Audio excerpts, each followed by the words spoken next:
Olá! Hoje a gente vai mergulhar na nossa relação que é bem complexa com as coisas. Sabe, desde o celular que está no nosso bolso até a tal da nuvem que guarda nossas fotos. A ideia aqui é desvendar os conceitos e os custos, muitas vezes escondidos, que movem o nosso mundo. Da produção em massa até o nosso consumo digital. Para a gente começar, vamos pensar numa coisa que usamos todo santo dia: a nuvem. Só que, apesar do nome, ela não tem nada de poético, nada de etéreo. A realidade é bem mais concreta. A nuvem, na verdade, é um lugar físico, um data center. Imagina um prédio gigantesco, lotado de servidores que guardam todos os nossos dados. E aqui que a história começa a ficar interessante. Para não superaquecer, esses servidores todos precisam de refrigeração, o tempo todo. E isso, claro, significa que eles consomem uma quantidade, assim, absurda de um recurso muito, muito precioso: a água. Ok, vamos fundo nisso agora. Vamos entender um pouco melhor esse custo ambiental meio escondido do nosso mundo que está conectado 24 horas por dia. O que realmente chama atenção aqui é a escala. É só olhar para essas barras. São dezenas de data centers que já vão estar ativos até 2025 e muitos outros em construção. Agora, o mais alarmante é que, muitas vezes, eles são construídos em regiões que já sofrem com a falta de água. Isso conecta o nosso mundo digital a um desafio ambiental muito, mas muito físico. Mas como é que a gente chegou a esse ponto? Um ponto em que a nossa demanda por serviços digitais justifica um consumo tão grande de recursos? Para entender isso, a gente precisa olhar para uma ideia muito poderosa, que moldou as nossas sociedades por séculos: a ideia de progresso. Essa linha do tempo aqui mostra uma jornada fascinante. A ideia de progresso, veja bem, não é algo fixo. Ela começou lá no iluminismo como uma promessa de liberdade pela razão. Depois virou sinônimo de chaminé, de crescimento econômico na Revolução Industrial. E hoje, essa ideia é forçada a se reinventar para incluir sustentabilidade e equidade social. Cada época redefine o que significa avançar. Só que, conforme a ideia de progresso foi se focando no crescimento industrial, ela acabou criando um sistema com consequências bem sérias e, muitas vezes, invisíveis. Esse aqui é basicamente o esqueleto da nossa economia de consumo. É uma linha reta. Começa na extração de recursos naturais e termina no lixão. É um sistema que, por definição, depende de esgotar as coisas, de usar e jogar fora. E foi essa busca sem fim por eficiência que levou alguns pensadores a fazerem uma crítica muito profunda.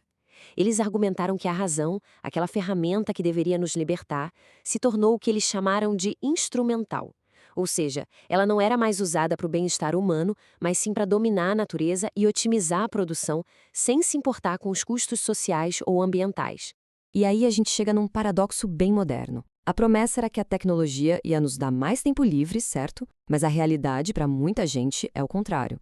A conectividade constante transformou qualquer lugar num possível escritório e as fronteiras entre trabalho e vida pessoal simplesmente sumiram. Esse sistema todo, ele não produz só mercadorias, ele produz significados. Vamos ver um pouco como aquilo que a gente compra acaba se tornando quem a gente é. O filósofo Herbert Marcuse, por exemplo, ele apontou uma mudança fundamental na nossa sociedade. O consumo deixou de ser movido por necessidade e passou a ser guiado por um ciclo planejado de substituição. Tudo é feito para durar pouco. Isso acaba levando à criação do que ele chamou de necessidades falsas. Sabe aquela sensação de que a gente precisa sempre da próxima novidade, do último lançamento? Pois é um sentimento projetado de propósito para manter a engrenagem da economia girando. E não para por aí. Os nossos hábitos de consumo viram um jeito de mostrar status, de nos diferenciar uns dos outros.